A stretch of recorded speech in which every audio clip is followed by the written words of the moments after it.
Let me ask you something. What's the most you ever lost in a coin toss? Look, I need to know what I stand to win. Everything. Just call it friendo.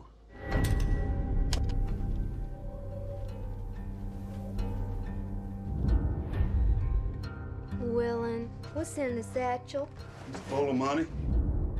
He's just a guy who happened to find that money. I got a bad feeling, Llewellyn. Well, it's a mess, ain't it, Sheriff? If it ain't, it'll do till the mess gets here. I'm looking for Llewellyn Moss. You go up to his trailer. Yes. Do you want to leave a message? Yes. If I don't come back, you tell Mother I love her. Your mother's dead. Well, then I'll tell her myself. Got a loose cannon here. You think this boy Moss has got any notion of the sorts that are hunting him?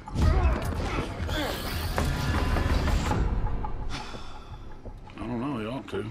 He's seen the same things I've seen, and it certainly made an impression on me. Just how dangerous is he? Compared to what?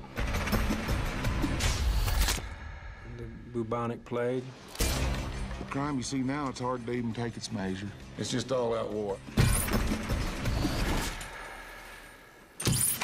Can't stop what's coming. What's this guy supposed to be, the ultimate badass? You don't understand.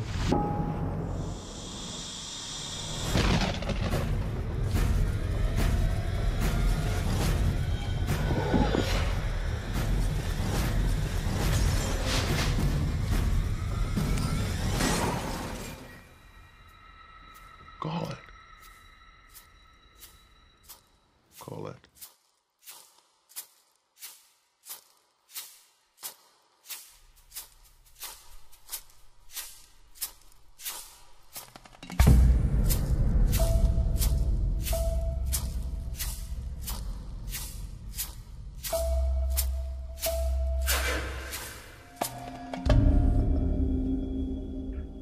Hold still. Folks, we are back with another fine movie tonight. We're here talking about the 2007 Coen Brothers movie, No Country for Old Men, based on the 2005 book by Cormac McCarthy. I got that right? Yes. But I'm not here alone. As usual, I'm here with my regular band of merry men. With me always is two guys that I lived in between. That sounds weird, but it's very true. I got Christopher Morris. Chris, how are you doing this evening? Good. Thank you, Michael. What are you drinking? I've been traveling 22 years just to get to this podcast. Excellent. And what are you drinking tonight? What's your fine spirit for this fine movie? I'm drinking, on the suggestion of Dave, I'm drinking the Four Roses Old Fashioned. Fantastic. Now, you Orange mentioned peel. Dave. Mr. David Corsetto, how are you this evening? I'm doing fantastic. How are you, Mike? I'm well. And what fine spirit are you partaking in? I'm drinking wild turkey tonight, actually. Very, very good. And you guys, you said you wanted me to bring in a fine spirit tonight. I thought I could do that the best way possible. To be on brand, I'm having a nice cold glass of milk. That's not right. Milk. That's terrible. Remember, Terrible. when it's sweating, that means they just left. All right. A little, I do like the nod. Yeah. Okay. I do like the the nod. only but drink in the movie it that I is remember. Really, I noticed not a lot of drinking. Not a lot of. I don't drink milk regularly. Disgusting. Something tells me Anton doesn't sit down and relax with a glass of milk in his hand.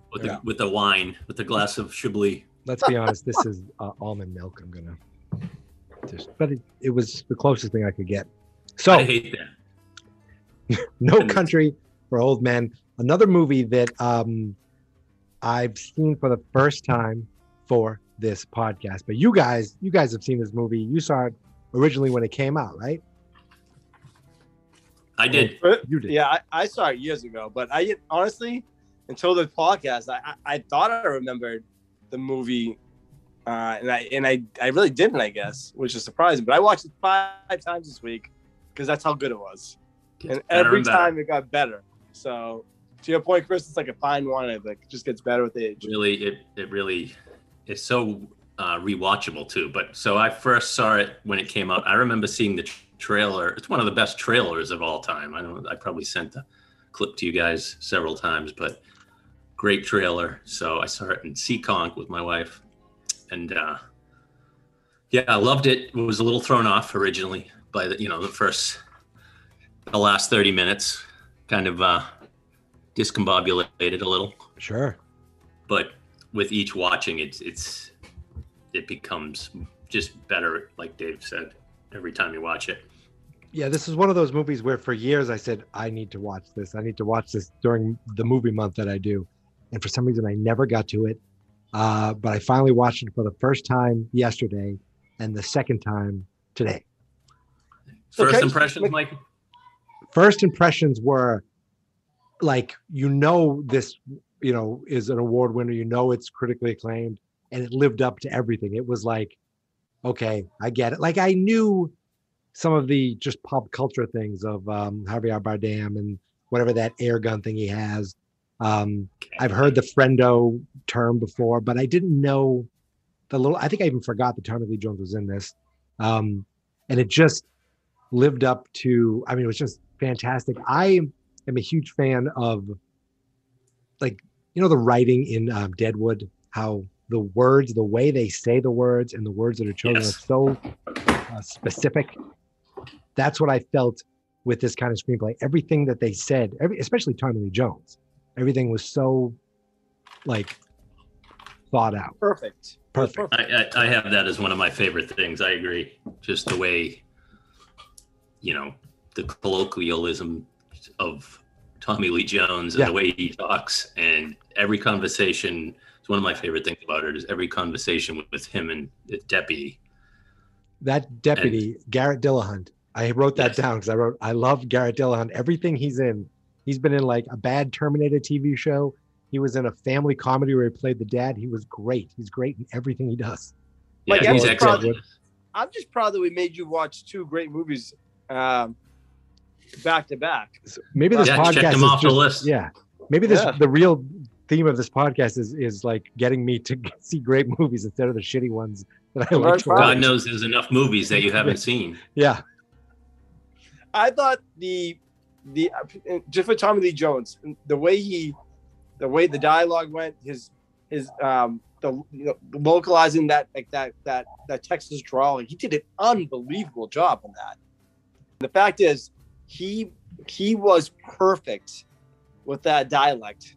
Like, it was so perfect that you had to watch it. We were just saying this. You had to watch it in closed captions because that's how great he was.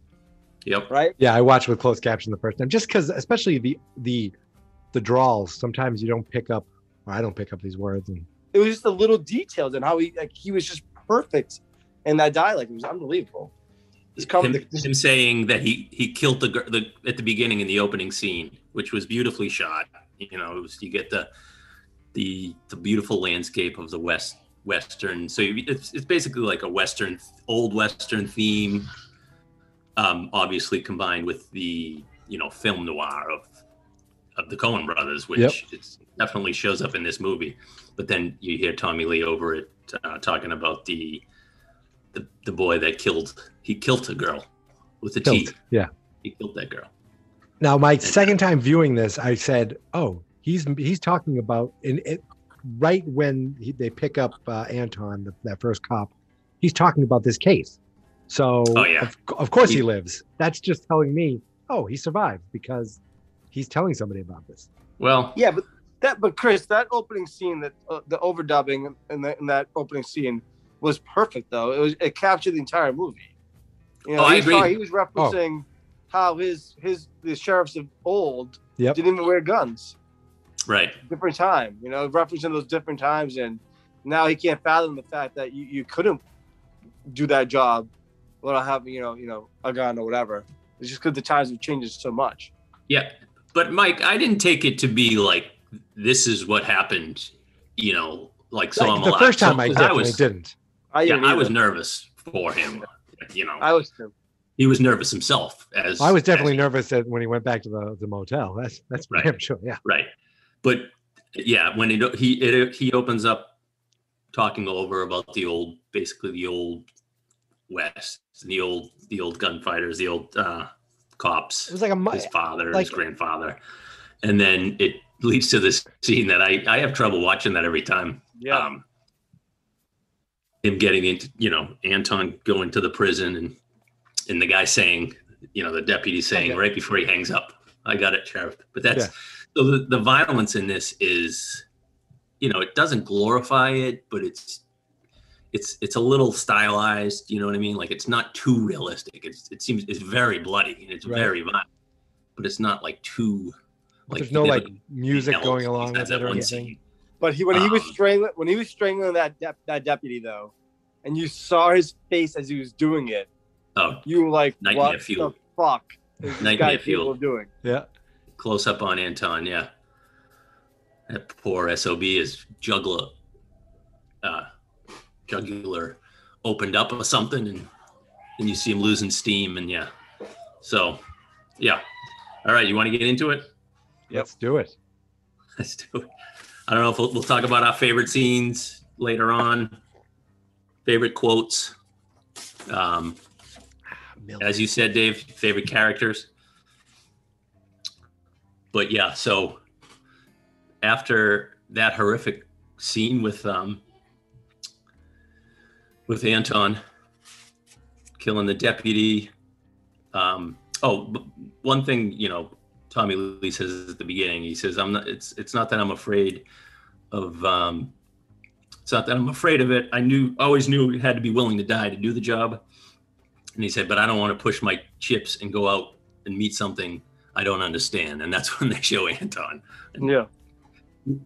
Who the fuck can understand Anton? And the fact that he got picked up so easy. I don't know what, I wonder why. Yeah. You wonder that. Yeah. Yeah. And then after that, he pulls over, he takes the deputy's car and he pulls over that poor SOB. Just a random guy, right? Who complies. He complies, you'd like to think you'd be like, oh shit, who's that guy with the freaky haircut and, in street clothes holding this air tank.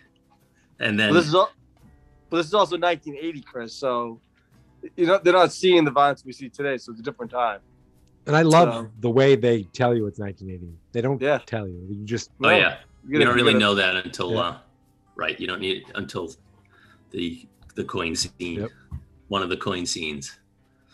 So, but I think it's great how they say how Anton says to the guy, just hold still with creepy smiles. Hold still. The poor guy holds still right all the way till his murder. And then the next scene, it goes right to Llewellyn, who Josh Brolin does a great job also with the little, Texas drawl. And he's saying, hold still. First thing he says. He's saying, the first thing he says to the antelope is hold still. And this is one of my favorite scenes. Just how him figuring things out. You could tell he's well-trained. You could tell he was a soldier when he walks in and sees the wreckage and figures. First he sees the blood going a different direction, like he sees. Yes, exactly. Well, but he shoots the deer first. And he's tracking it. Yep. Then he sees the blood. Then he looks through his binoculars and sees a dog going the other direction. That's the first thing that kind of puts everything off kilter for him. Yep. Like, what else is dog? Limping dog. Yeah. Exactly. So yeah, and then it's great how he starts. Well, he sees the guy and he says, "I don't have no agua," and he gets the guy's machine gun and he's asking him where the last man is, ultimate hombre, and then he's talking out loud about how what would I do if I was the guy? I would go out the same way I came in. I would make sure nobody's following me, and then I would look for shade. Yep. That's how he finally finds him. And then he waited to see him under the tree. Move. Yeah, exactly. So very trained. He looks for the tree, and times it to make sure the guy isn't moving or nobody's moving from it. Sees the guy's boots. Let me go back. So yeah, so then he sees the money and he does a little, holy shit. He sees how much is in there. I noticed he takes the guy's gun just in case he's still, you know. Thank God he took that guy. Thank God he took that guy's gun because he used it later on that night. Yeah, he did, or early the next morning. Yeah, so he goes home, and I love the, you know, the interplay between him and Carla Jean. Yeah, on the couch.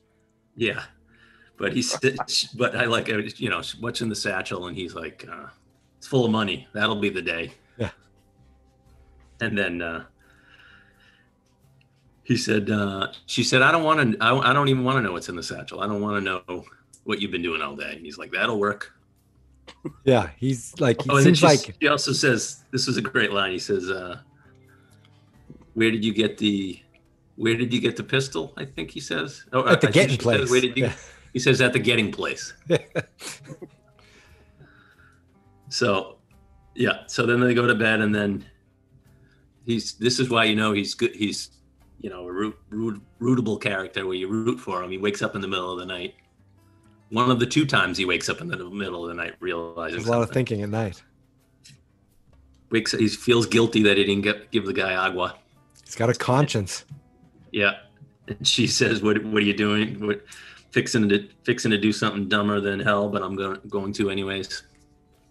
And then say hello to my mama. Yeah, he says, "Say hello to mother." She goes, "Like, your mother's dead." He gets thrown off by when she says, "Your mother's dead." He gets a little thrown off by that. Well, then if things go bad, I'll say hi to her. Yeah. So then, it's a great scene when the way that you see him get out of his car. He goes down there. He looks in the truck, and then you see him look up, and there's a truck next to his. You just see like the headlights and. How scary were you for him in that scene? Well, it was early. I mean, I was like, shit, I don't think he was going to die. See, yeah, but still, put yourself in that scene where he's down there by himself amongst all these dead people and just seeing trucks with lights in the horizon coming down that way. Oh, what's great, I forgot to mention, even when he was hunting and he was looking over the scene, you see the darkness coming over like dark clouds coming over the horizon. So, you know, obviously a metaphor for trouble. And you know, I was thinking this watching this, I watched it 3 or 4 times this week also. And I was like, Llewellyn should have just taken like $5,000 out of that and left the satchel there. A lot of happenstance, you know. Nobody knows. As long as he doesn't take the transponder, he's good. Well, when he first took that cape, the satchel with the money, I'm thinking to myself, this guy's got it made. Like, he's good. Like, no one knows that was even there. Is that what you thought? You thought the rest of the movie was going to be his vacation? He goes to the spending spree. Obviously not. They go to Reno. I didn't even think, you know, when I first saw it, I'm like, all right, I didn't think there was going to be a transponder in that thing. So I'm like, this guy's home free. But then he goes back to help that guy, get the guy water. So like, he's fucking put himself in. That's screwed himself, besides the transponder. Right? Yeah. Because who knows if they would have been in range. Right. You know, to find him. I mean, I don't know the geography of, I forget what town he's in. I was reading something about Odessa, and then is it Santa Fe where he goes later? They were going to Santa Fe. Del Rey? Oh, Santa Fe, yeah. So yeah, there's the great scene where he's and the thing's chasing him, and you see the sun coming up. I think there was like lightning, totally. So does that happen every episode? Just edit that out. Oh, sure. So he. I edit nothing. Yeah, he runs away, gets shot in the shoulder. And makes it in the water, and then the dog chases him through the water like a shark. Yep. And then it's a race between him and the dog. Yeah. I hate seeing things happen to dogs. I was like, oh God, 2 dogs. Yeah, that was. Oh yeah, and the one limping. That's true. I'm sure that was a different one, obviously. I'm sure that dog didn't make out all right. That's true. Yeah, but it wasn't the one right in the scene. I was thinking, like, did they just get a 3-legged dog to do that? Because how else did they pull that off? They, probably do horrible things on the set nobody knows about. Yeah. So next, Anton's already at the gas station. This is probably my favorite scene. I know we're gonna rank later. Probably my favorite scene. One of most cringe-worthy scene in the movie, I think. Oh, I cringe so the first time you watch it, you're like, he's gonna kill this guy after verbally abusing him. The scene he's is just somehow being an asshole he's a psychotic. That's pretty. Yeah, the scene is somehow funny, cringeworthy, terrifying. It's everything. It's just Coen. It's the ultimate bullying. The guy was a Coen Brothers character for sure. It's the ultimate bullying episode. It's the ultimate bullying scene in any movie that I've ever seen. He chokes he coughs when he finds out the guy married into it. That was funny. Yeah, like you give a little. You married into this. You could say that. Well, or just everything he said, he threw back at him. Oh yeah, and I love his comment though, just berating the guy when he says, "Is something wrong?" And he says, "With what?" And he says, "With anything." And he says, "Is that what you're asking me? Is there something wrong with anything?" Or what time do you close? We close now. Now is not a time. Yeah. Okay, but it all started because of what? Because he asked. He knew he was from Dallas. He just asked too much. Oh yeah. Yep. There's no talking about.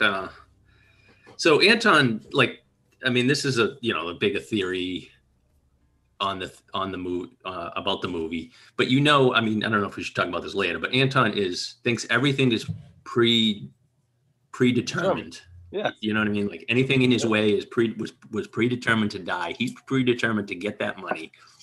And then there are certain cases where these people aren't in the way of him and the money, but he thinks that he really thinks that Coen is gonna guide them. The psychopath that he is. Nice. So, but when he tells the guy to call it, he's like, I don't know what I'm calling it for. You've been calling it your whole life or something. It's just, oh my God. I don't know what I'm putting up. You've been putting it up your whole life. He says, I can't call it for you. So. But what about when he goes, do you like 9:30? You live back there. I can come back then. It's like, why would you do that? About? That's great. Yeah. So then, yeah, excellent. And then Llewellyn. It's the next scene's Llewellyn. But hold on though. You can't skip past this though. Oh, when he says, don't put that quarter in your pocket. Yeah. It's your lucky quarter. Yeah, he changes his demeanor. Yeah. Well done. And he goes. When he looks at him, he gives him that look though. That is one of the best looks in the entire movie. When he says, he goes, if you put it in your pocket, it'll just be a coin, which it is. And then he goes, which it is. Yeah. Yeah. Crazy fuck. Yeah, he's great. And then God bless the guy for actually calling it. Because, yeah. You were rooting for the guy at the end. Yeah. Yeah. We find out that's not an option. So speaking of that, Carla Jean is in the next scene. Llewellyn just gets home, got shot, and that's when he tells her to go to pack everything. We got to leave. You going to your mother's. Yeah, anything you don't take in the next 5 minutes, you'll never see again. And she says, "Don't fall down apologizing." And he's just like, baby, things happen. They're like, you gotta love this. She's not going too crazy, but she's kind of used to stuff with him. Seems like. Yeah. Well, he was proud of the fact that she got to retire from Walmart. He was taking care of her. He was happy. Yeah. Yeah. He must have given her some money. What's that? He must have given her something. Right. Out of it. To get. Yeah. Well, they weren't flying yet, right? No. So then is the scene where Anton meets the guys from the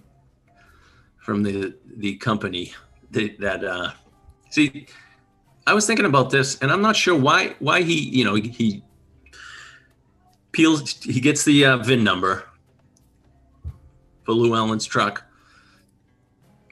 figures things out, and then he grabs a gun from one of the victims and gets the flashlight from the guy that he just had holding his flashlight, and he kills those two guys. Why did he kill those two guys? Because I thought I assumed the firm that Stephen Root, works for. Yep. That organization. I assumed it's like these guys are in like low-level management, as Delahunt says later. But I assumed it was like these guys fucked up, so we're just gonna have them killed. But later on, Root says, Anton, you get a loose cannon. He killed these two guys. So was Anton just separating himself from that group and going after the money himself? That's what I assume. Right. Or is there a higher person that we don't even know about? It's the transponder from the guy. And it seemed like they're working together, but I don't know why. I assume they hired him, but I don't know. I was a little. He obviously is a loose cannon, but and has one singular goal that he's going to get that money and kill anything that's in his way. I just was like thinking about it after. I'm like, I'm not sure why would he kill? Is he going to work after this? Right. Is he going to still do the cleaning? So then the next scene is when Ed Tom. That's Tommy Lee's name. Ed Tom, right? I love it. And the deputy go through the crime scene. Like he's so funny.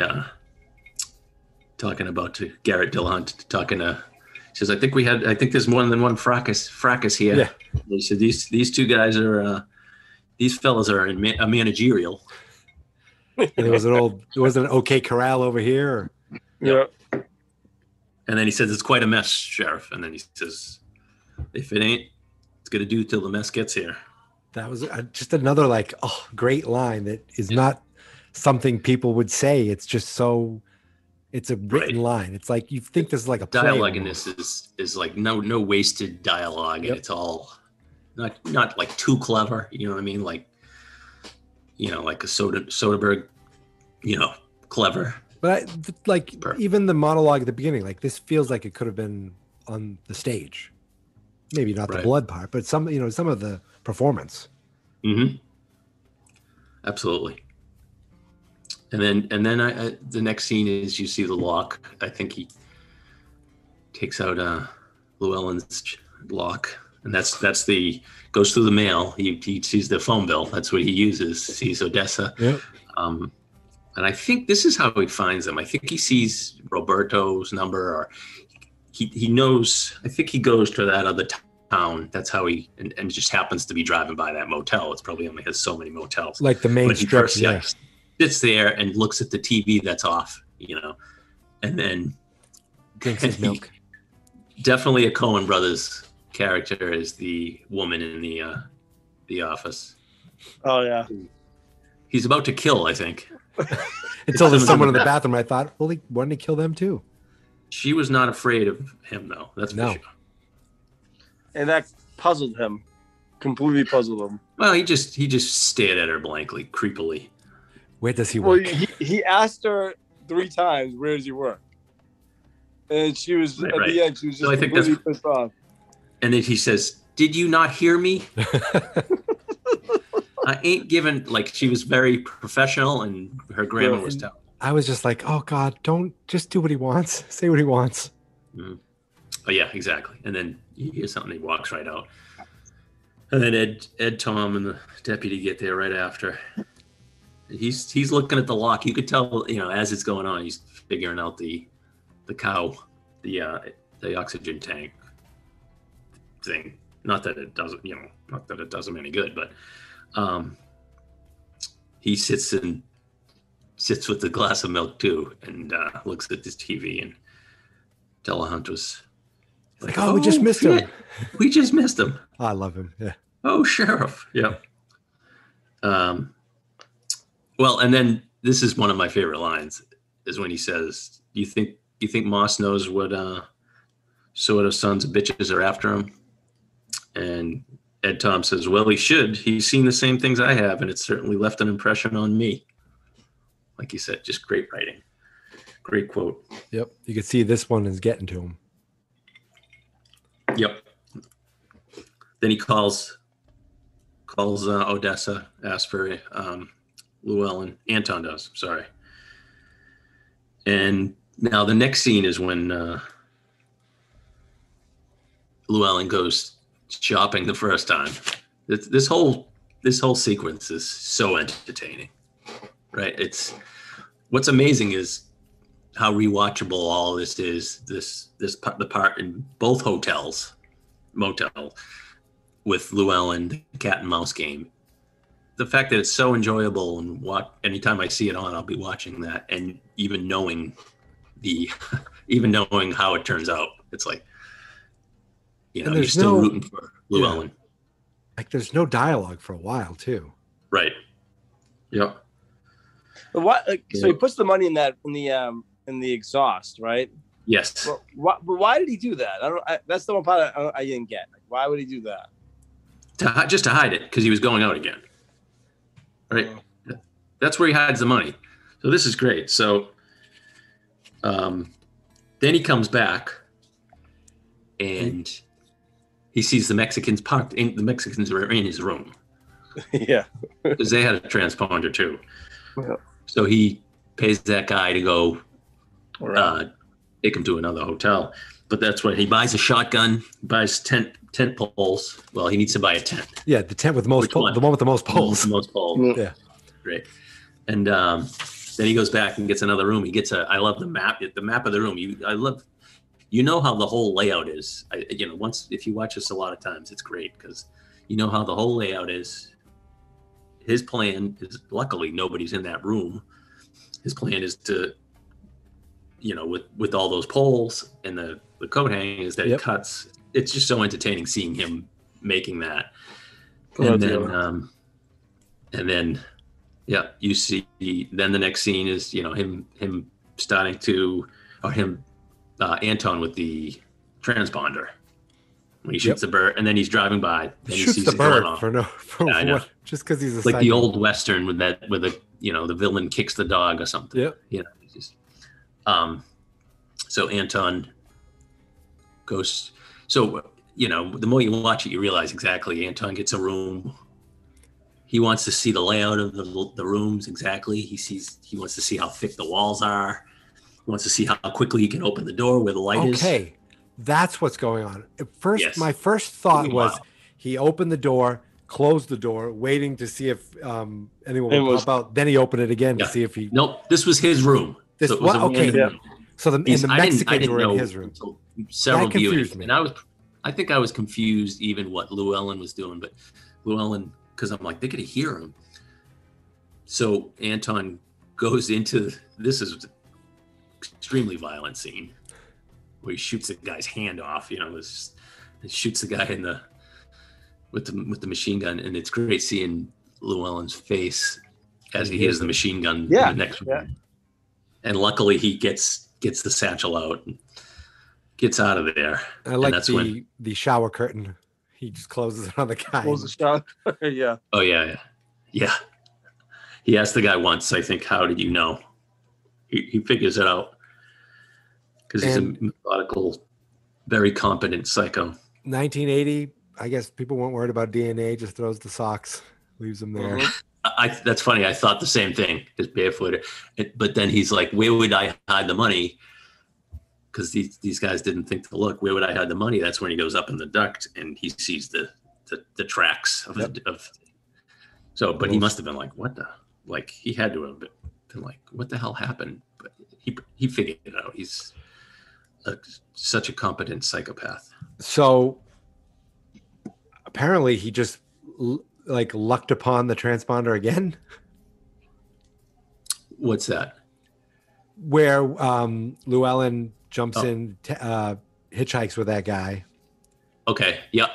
And then he hitchhikes, and then he gets at the Eagle Hotel, right? Yep. Right. So he must. Right. I don't know. Right. The plot is he somehow figured wherever he would go. I don't even know what town the Eagle Hotel was in, but they had, but Maybe he first thought you going would- towards the border.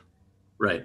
So they introduced Carson Wells, who's great, who's Woody's great. And the first time you see Stephen Root. That's And- right. Yep. Overconfident in that scene. Overconfident. Woody's cocky. He's, he's a psychopathic killer, and or does he say that later? But he says what? No, he says it there. He says it there. Yeah. Okay. But they're like a dime a dozen. In his mind, they're a dime a dozen. So Yeah, and he says he says he makes the joke about parking and you validate my parking. Right. That was great. And then he makes the line about the missing floor. yeah. Oh Which yeah. I didn't get. Why? Now, I was was that? looking on the trivia, IMDb, like, sometimes they'll Skip the 13th a floor. 13th floor and just give it like for but Well- wouldn't that mean you have an extra floor? Oh no, that Yeah. I guess that would mean where's your I think he was being serious because he sounds like he's remembers everything. And right, knows that's it. because he did say November 28th. Yep. Last time we saw him. So this is great. This is one of my favorite scenes in the Eagle Hotel. This maybe is my favorite scene. When he tells the guy, he gives the guy 100 tells him if anybody sees him, it's not cops, to call him in his room. You And he's see the swinging. little And he's comparison. swinging dick. Yeah. He said. Yes, that's what he says. That's right. Then for the second time in the movie, he wakes up in the middle of the night. Ugh. And he said, that can't be possible. And he realizes the transponder is in the money. So Llewellyn's good. He's good. He's not like these professionals though. You know what I mean? Like he's my first thought is flush it, smash it, and jump out the window and go in a different direction. That was Yeah. a tense scene though, because he's actually watching Anton walk by the door. well, then he turns the lights out. Yeah. First, you just hear the slightest like of a fracas or something. It's probably the air. Yeah. How fucking scared would you be sitting in that room watching someone walk by your room and then the lights go out? Yep. Because Anton shuts the lights off. Yeah. But first, But then he hears the phone ringing while he's on. Like I like that little Yeah. subtle thing where he's on the phone, but you're not that far away. Excellent. Yeah. And So that well done. transponder beep is almost like the Jaws when it gets quicker and quicker when it's like you just know it's coming. And we know what Anton has, and Llewellyn isn't.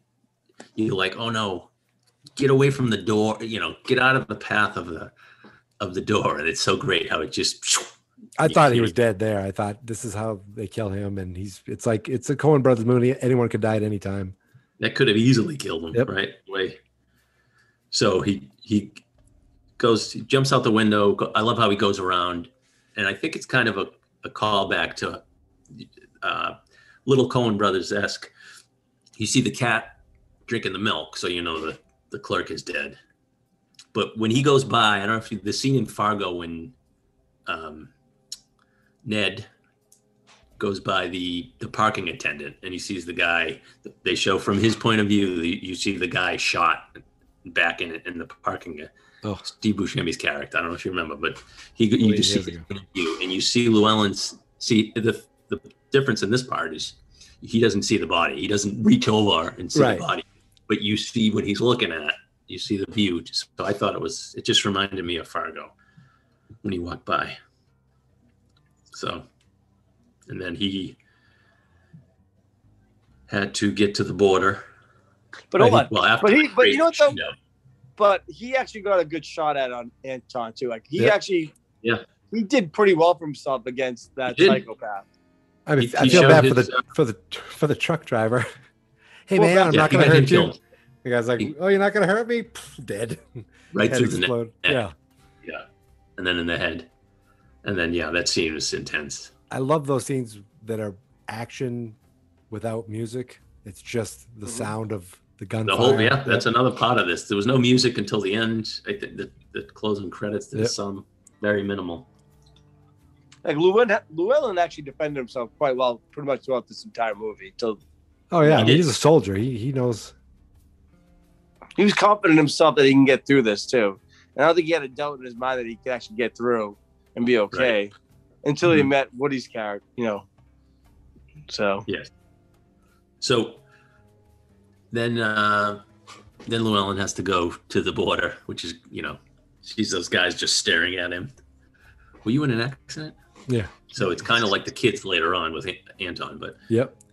Buys the guy's jacket. Covered in blood. The guy wakes up and, he has the beer. He just lifts it up. Guy goes back to sleep. Pretends he's asleep. And then he throws the satchel. Yes. Over. He's like, I'm screwed. I have to go over the border. I, need medical attention. So it's almost a pretty good plan. Yeah. He knows where it is. Think of the same thing. So he does that, and then he goes and passes out, and the mariachi, the singers. Yes. Mariachi band. I have the translation of what they say. Oh yeah, it's pretty it's pretty accurate of what's going on, right? Yeah, it's you wanted to fly without wings. You wanted to touch the sky. You wanted too much wealth. You wanted to play with fire. Yeah, gee. That was awesome. Pretty appropriate. Yep. They just give him money. Take me to the Medico.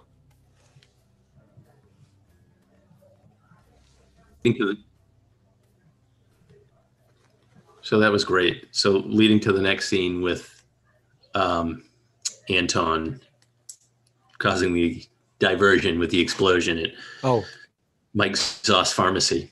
So as much as he's a psychopath, he is very, very strategic. He is diabolical, but he's unbelievable with like I said, he's probably extremely competent. Yeah. Mm-hmm. He could have been a soldier too. I would think he would have competent, and he's just good at his job. Yep. And he really likes his job. He is just he's death incarnate, but. And I like that he lights the gas tank, but he doesn't close it, so it's just lit and guys walking by. Yeah. Then he gets his, gets some lidocaine shots. That's great seeing him do the surgery with he heats up the little. When he takes the boot off and just the blood's dripping. Oh yeah. The attention to detail, though, even boiling the friggin' tweezers, just like that. I don't know that was to me was an unbelievable scene. Yeah, just that precision. He's a perfectionist, right? Yeah, he really is. So good that scene, and then you see. Well, we want to wake up. Yeah. There's a small scene with, I think, Ed Tom saying he doesn't want to go out to the scene. The U.S. Marshals, and and then he pulls the guy over, who's transporting the bodies. That was there's just a little scene that wasn't even like that guy was kind of amused, but he's like, then you see Carson Wells. So he's in three scenes total. Yeah, I believe 3. But he's with the flowers. He's great. And I love this scene. He's supposed to be the ultimate badass. Mm-hmm. We're talking about welding. I'd say doesn't have a sense of humor. Yeah, but he knows a lot about welding. Yes. Just their conversation. Oh, he's like, "You'll be fine." He's like, "It took me 3 hours to find you." Yeah, but I think that's what put doubt in Llewellyn's head. Yep. That conversation, like, I can find you. He's gonna. When he told him and he told him that he's gonna go to Odessa. Right. Yeah. And Llewellyn didn't even think of that. He didn't blink. He actually did blink a little. He's like, "Why would he do that?" He's like, "To kill your wife." And then he says, I love the scene where he's like, "He's not like you. He's not like you." And then he says, "He's not even like me." And then then Llewellyn says, he certainly doesn't talk as much as you. I'll give him that. Give him points for that. He's like, "You saw him and you lived?" Right. You lived, right. That was impressive. That he did that. Does that go to the next scene where they're in the hotel together now? Well, first, doesn't Woody go out? Ed Tom meets Carla Jean. Yeah. All right. Yeah. So he gets a little aggravated when she says he can take all comers, and he's like, he sighs. He's like, she doesn't understand. This is a whole different thing. Yep. And then he's kind of like thinking about the air gun because he's telling her about the story about the cattle. And then he's like, they use an air gun now. She's like, what is that? And he's you could tell he's just like putting pieces together. Right. Then they go back to Carson, and this is where he's sloppy. Carson figures out the money. So Llewellyn must have told him. I mean, how else would he have known to go look? You know what? I never even. I don't know. I think he traced his steps. I think he just figured it out. I thought he just figured it out. But... Me too. Yeah, I mean, he figured out where Llewellyn was. Card. He gives him his card and he says, "Call me. I'll be across the river." So he realized he doesn't have the money with him. Where else would he have put it? Right, this kind of thing. So he just happens to look. What would I do? So yeah, Carson's pretty good at his job. Not as good because he gets a little cocky. Obviously, doesn't think going back. Can I ask you a question? Was he not wearing a gun, Carson? I don't know. You would think he should be, and you would think he's like, oh no, I'm not going into this room with. You know what I mean? That's what Have it out there on the stairs. Maybe not. But even that scene with like when Anton came up behind him on that staircase, fucking it was like a horror movie. Amazing scene, right? But if I'm Carson and I look back at it and I see him, I'm like, fuck this. I'm not going down any other way but shooting. Now I would have done the same, right? Is it because he crossed the border? He couldn't have a gun? I don't know. Maybe. Yeah, that's a good point. But Anton is so highly enjoying this, with the big smile. Let's go to your room. It's a cat and mouse game, but I was just that was like a little. I mean, obviously it's a movie, but if I was him, I would have been I would have went out blazing. Right, at least trying. Because he went out begging. He was begging for his life in the beginning. He was. He's trying to have dignity, like Anton told him to. Like, according to Anton, everything's predestined to happen. So you're supposed to die. So you should act accordingly. He's like, I can get you the money, but there was a switch though with him because in the beginning he was trying to get him the money. He was trying to think, just get out of it, and then he was like, you know what? Fuck this. You're a psychopath. You're fucking. He just started just being. He was honest at that point. He was like, all right, I'm fucking dead anyway. So. Do you have any idea how crazy you are? Yeah. No, he goes, right. And he goes, in this situation, he's like in your life or something. Right. But when the phone rang, the phone rang, I jumped. But he jumped too. Yep. And that's when, that grin on Anton's face is like, yeah, you're fucking dead now. And then he just hits him on the third ring or whatever. But I like when he says, if the rule you have followed has brought you to this, of what use was the rule? Everything's following its path. Was it at this conversation when he said the money will be brought to my feet? Yeah. Yes. Okay. Mm-hmm. Yeah. Yep. And then he answers the phone. I love this line. Is Carson Wells there? And he says, not in the sense that you mean.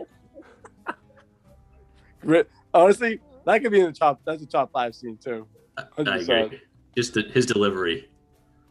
Yep. Gives him his chance. This is the best deal you're gonna get. And moves his feet away from the blood that's coming out of. He doesn't like blood on his feet. That's for sure. On his shoes. It was a reference how many times in the movie. Yep. Yep. So.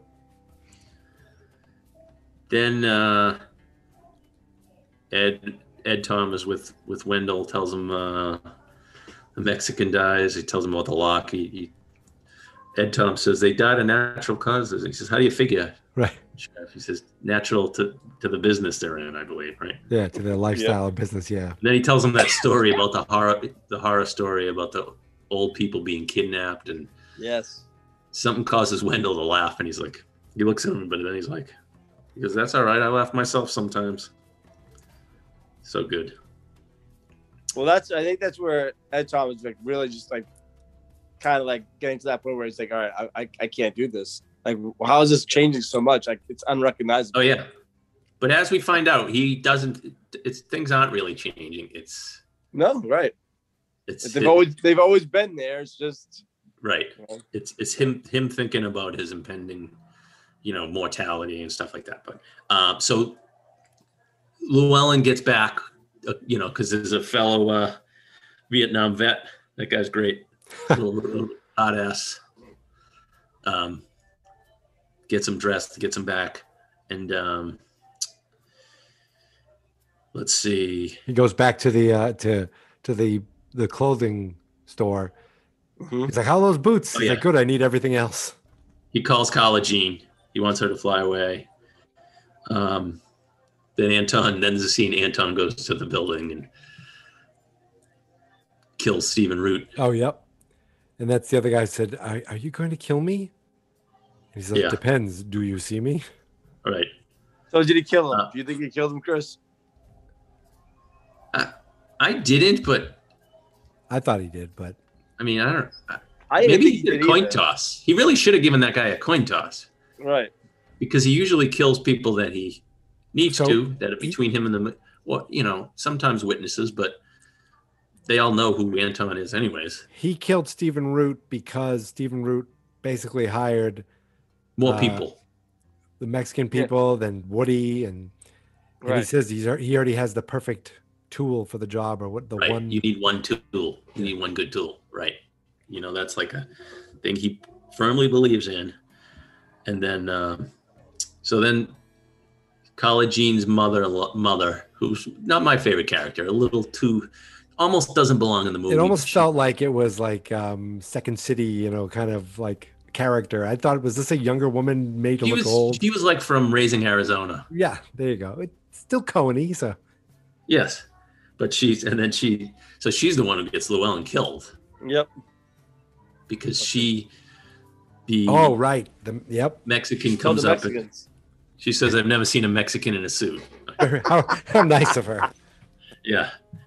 And then this is great. Not great, but especially the first time you watch it, you see Llewellyn in the motel, and he sees that girl, very prophetic of that girl, who says, "No one sees."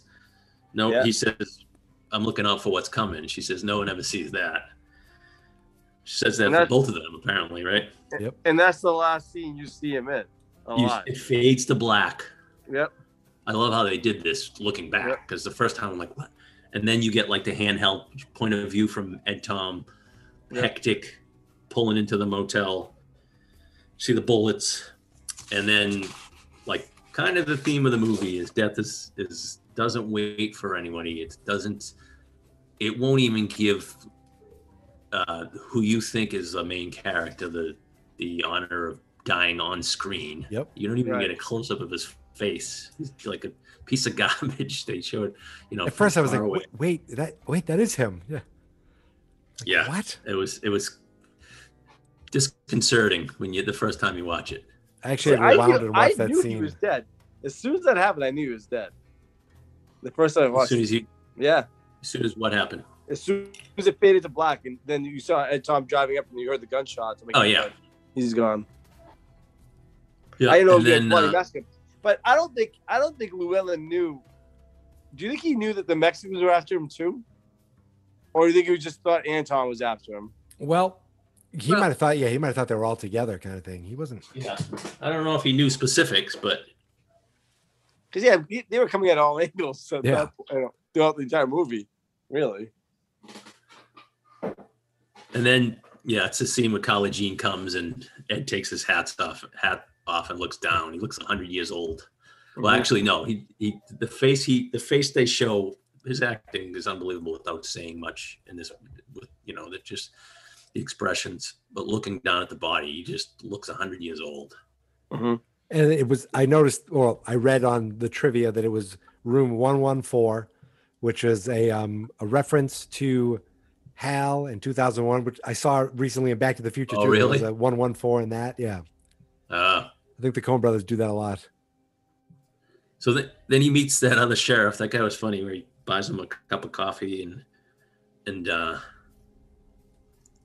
that guy tells us that he, Anton not only killed the clerk, he went back and killed a retired Army colonel, which obviously was Carson's. Yep. He's like, who goes back? He went back into the same hotel. But the funniest line from that guy is like, doesn't explain your man though. He's just a goddamn homicidal maniac. No, a homicidal lunatic, he calls him. Yeah, she's not wrong. He's like the people with the purple hair, green hair, and bones in their noses. Like they just, they're sounding like too out of touch. Yeah, exactly. He's like, well, people say yes, ma'am, or no, ma'am, or whatever it was. Please and thank you. Oh yeah. So this gets Ed Tom. Him saying goes back to the old scene, the scene of the crime gets Ed Tom to go back to the scene. Right. Right. And that's what you thought he was walking to the same room as Anton was in. Yeah. Which was one of the most. He wasn't like I think you're supposed to just be in his head. Yeah. That's why they show Anton because they showed Anton. Anton was there, wasn't he? Because I think right, or he was there early. He was definitely there. He was there. It was already like I'm thinking it was two. Like the time kind of jump where we see Anton hiding, we see Ed Tom, and Anton going in, but it was a different time. Yeah, but this is kind of also where Ed Tom is just as terrified for himself as we are for him. Yeah, and this is kind of where he's like, I'm not cut out for him. One line I love from Ed Tom that we forgot to mention was when they went into Llewellyn's trailer and the deputy pulled out his gun. He's like, you to pull out your gun? He goes, I'm going to hide behind you. Yeah. That was good. So great. And then, okay, this is when Ed visits his Uncle Ellis. This guy's great. I forget who plays him. This could be one of my, I'm sorry, I'm going to keep saying this. This could be top two for me. Top two. Yeah, I've seen this guy this guy's on a bad Ashton Kutcher sitcom on Netflix, but the actor, I know the actor. Good exchange. He's very good. Great exchange. It's great. Just the banter of him saying, "I knew it was your truck when I saw you walk in," or right. That was great. And that guy was shot in the line of duty, right? Yep. Even when he called him vain for thinking this was all about him, though, too. That was a great call. Right. I think Ed Tom, actually kind of hits home, but he says, "What you got, ain't nothing new," because he tells the horrible story of their 1909 of, their great uncle or whatever who it is getting killed. He says, "Nothing new, nothing. Country's hard on people. Can't stop what's coming." He said, "It ain't all waiting on you. That's vanity." That's good. And he makes a pot of coffee once a week, which is, yes, it's good enough for him. I love that guy's voice. Yeah. Yeah, he's great. Well, he basically said that because I think he kept on prodding him, like, if he was going to quit. And he just, when Ed Tom says he was overmatched, he's like, I'm just overmatched. Right. That reality that, hey, I'm not what I used to be. I'll never be what I used to be. Yeah. And things are just continuously changing. But the fact is that, who was this guy again? Was this his brother or uncle? I forget. Who was it? It was his uncle. It was his uncle. That's what I looked up Ellis and it said Uncle Ellis from the book. Because at first I thought, is he talking his brother? It's like I knew it was his uncle, right? So, but his uncle said, "Look, it's always been this way. It's just you're changing. The world's been this way. It's always been evil, but you're just changing now. You're slowing down." Yep. Exactly. Big theme of the movie. Yep. Then you go to College Jean, coming home from the funeral, her mother's funeral. The first time I watched this, I'm like, no, he can't kill her too. When she says something like, I buried my mother, ain't got the money anyways. Ain't got the money to pay for that. Anton says, I wouldn't worry about that. Oh. Yeah. And then she's too much logic. She says, that's not, that don't make sense. He wouldn't have done that. He was saying, Llewellyn. I kept my word. I'm keeping my word. Well, she told him. She actually said, "You don't have to do this." Yeah, she said that you don't always say that. And they always say you don't have to do this. And then he's like, "I got here the same way the Coen did." So he thinks everything's predetermined. Then he's like, "This is the best I'm going to do for you." Even though this is a promise, but I think the Coen's going to decide whether I actually should kill you. That's what. And then he's like, I can't. He's confused. Needless to say, College Jean should have. Yes. Taken a shot. Yep. I mean, it's better than he what probably she didn't ended give up it a with. lot of chance, and said, but checks his shoes for blood. Then he gets hit by the car to show. So that's just kind of more happenstance, huh? Just yep. You don't see what's coming. That's the ironic part of right. Right. Even though it doesn't even exclude him, he is the bringer of everybody's fate and the instrument of destiny. I don't know if it says that anyway, but but even he's not excluded from whatever is meant to happen. And then the kid keeps saying, "You got a bone sticking out of your arm," but he says, "Look at that fucking bone." It's great. And then, I thought, oh my God, kids, don't get near him. He's going to kill you. But No. nope, he's bought his way out, just like kind of like Llewellyn bought the jacket, he bought the shirt. Then the great last scene with the dream, which I was, many people were like, "What?" First time you watch it, you're like, "What's he talking about? What just happened?" I noticed they show the tree. I always notice the tree now in the background. I don't know. I'm like, is that like a metaphor of life? I don't know. But he tells his wife about the two dreams, and he says he says they're always interesting to the party concerned. But she's like, no, I want to hear him. And he tells the first dream. Both of them, he's older than his father. Both of them have to do with his father. He's older than his father was. He's older now than his father ever was. Yep. And he lost some money, I believe the first dream was. And I don't know if that's a metaphor for, he thought he could save Llewellyn, or, I don't know if letting somebody down, or something like that, letting somebody down for that. And then the second one, when he saw his father, they're riding past him, and he has an old horn with light in it. He's going to go ahead and build the fire. Right. And he makes it like a promise of, light, this hope in the future, in the afterlife, they'll be together again. Yeah. But then he says, and then I woke up. But so I believe that is more like, that's not the reality. You can always, that could be something to, maybe there is, maybe that, but I woke up to the real life. But this is the reality. I woke up. Death's coming for me. But the previous scene with his uncle, when he said, as I got older in life, I waited for God to come back into my life, but he never did.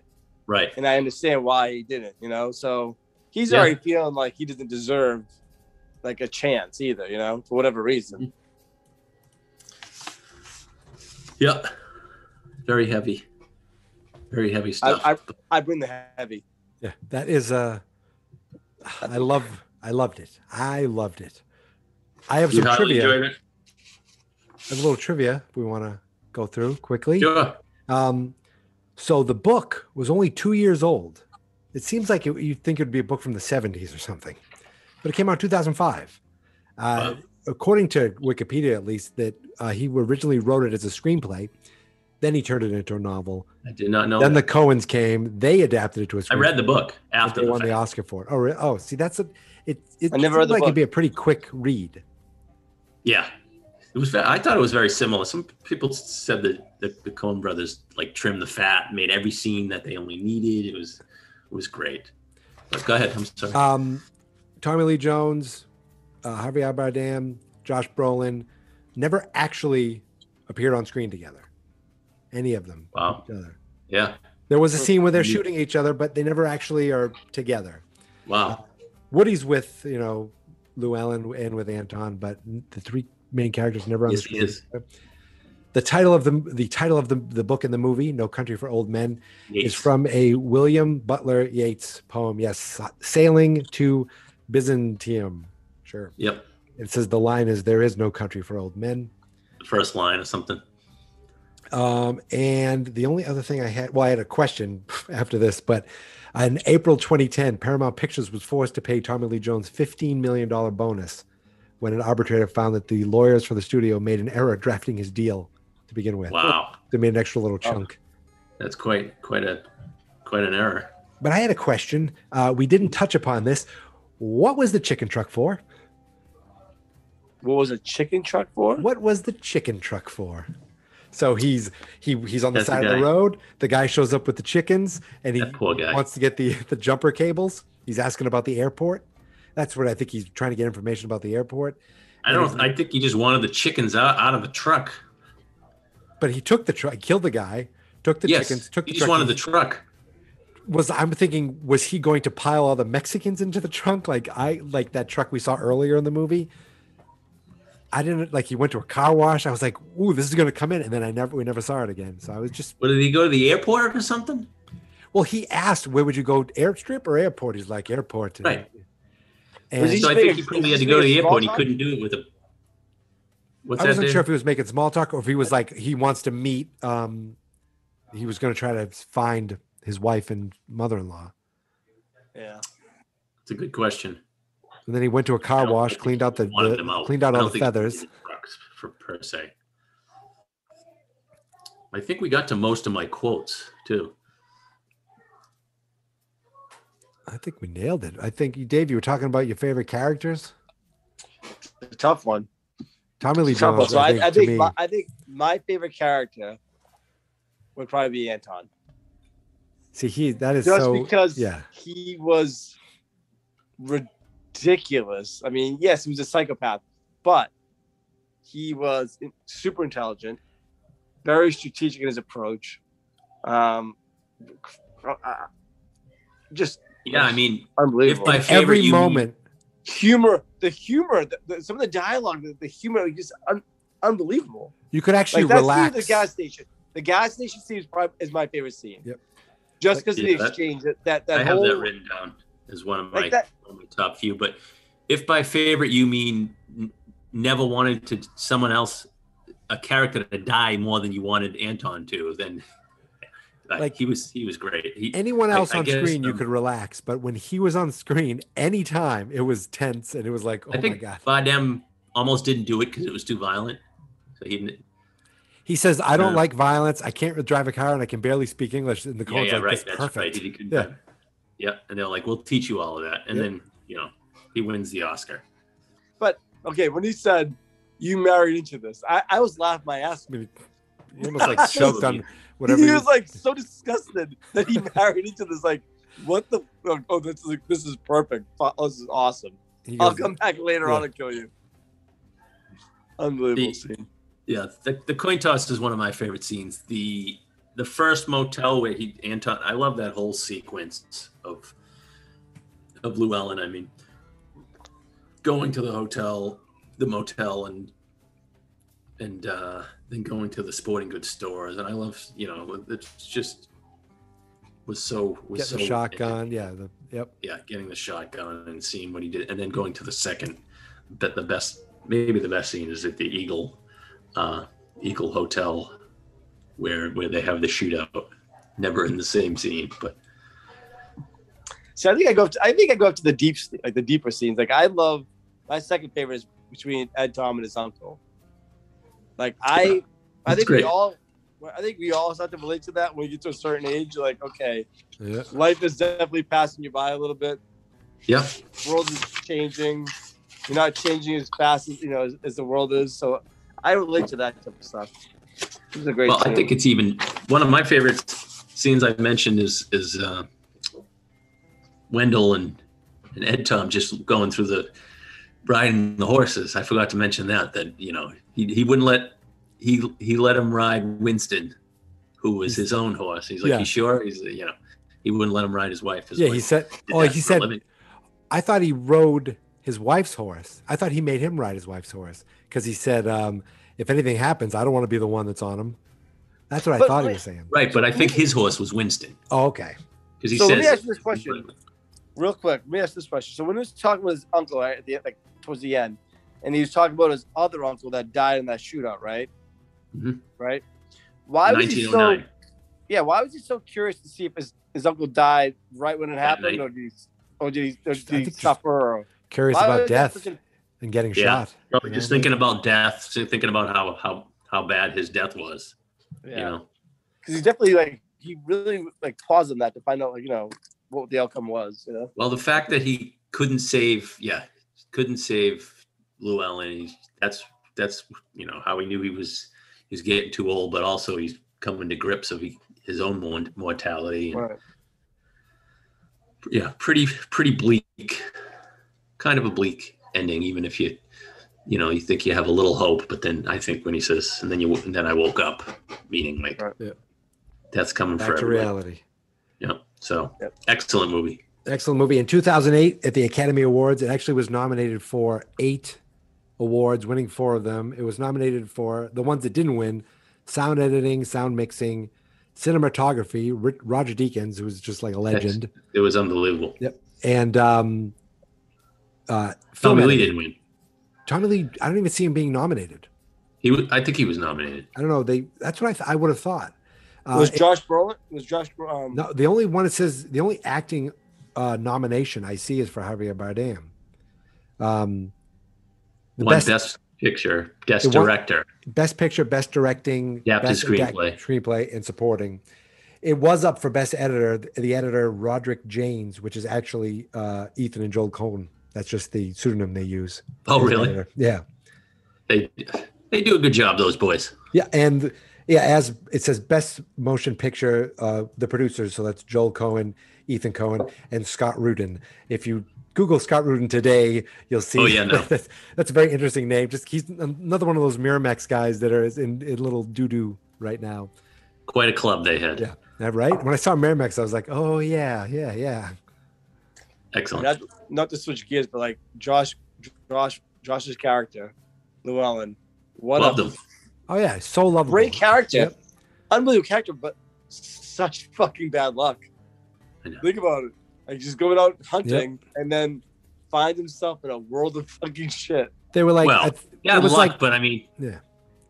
That was his destiny. That was his destiny. You know? yeah, but it's all right. It was bad luck, but he brought it on. Yeah. So. Yeah. It's like, I forget, was it Woody or Ed Tom that said, you don't know what you got yourself into. You don't know, Right. what you think you can do this, but you can't. So I was talking about. So if you saw that big friggin' satchel of money, you'd leave it there. No, all those people around them are dead. I wouldn't even got that far. Yeah. I saw the dog limping. I'd run the other way. I'd run back to my truck. That's There's too much blood here. That's a good point. Yeah. I think I would have hightailed too.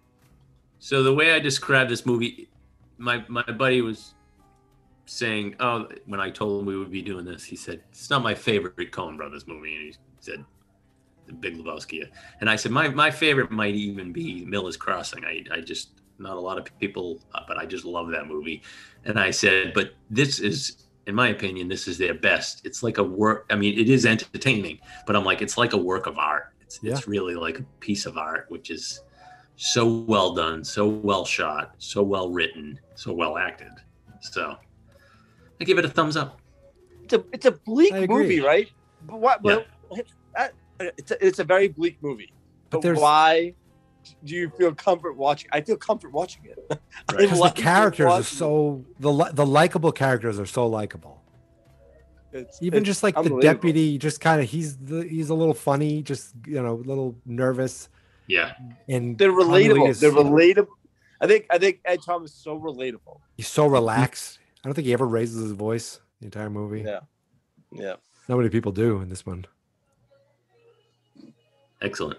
I think we nailed it. So well done, gentlemen. Well, wait. I want to tell people that we are now on Instagram.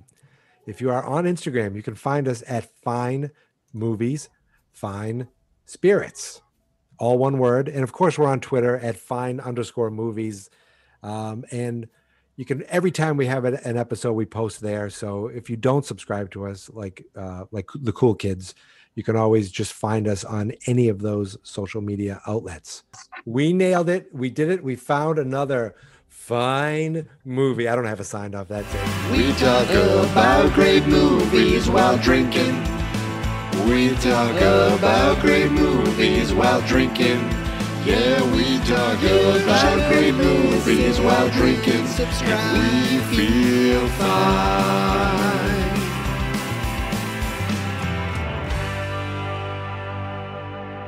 Could you explain to David first? What Instagram is? Before we sign off, explain to David what Instagram and Twitter are. We have another hour? No. Fast not experts.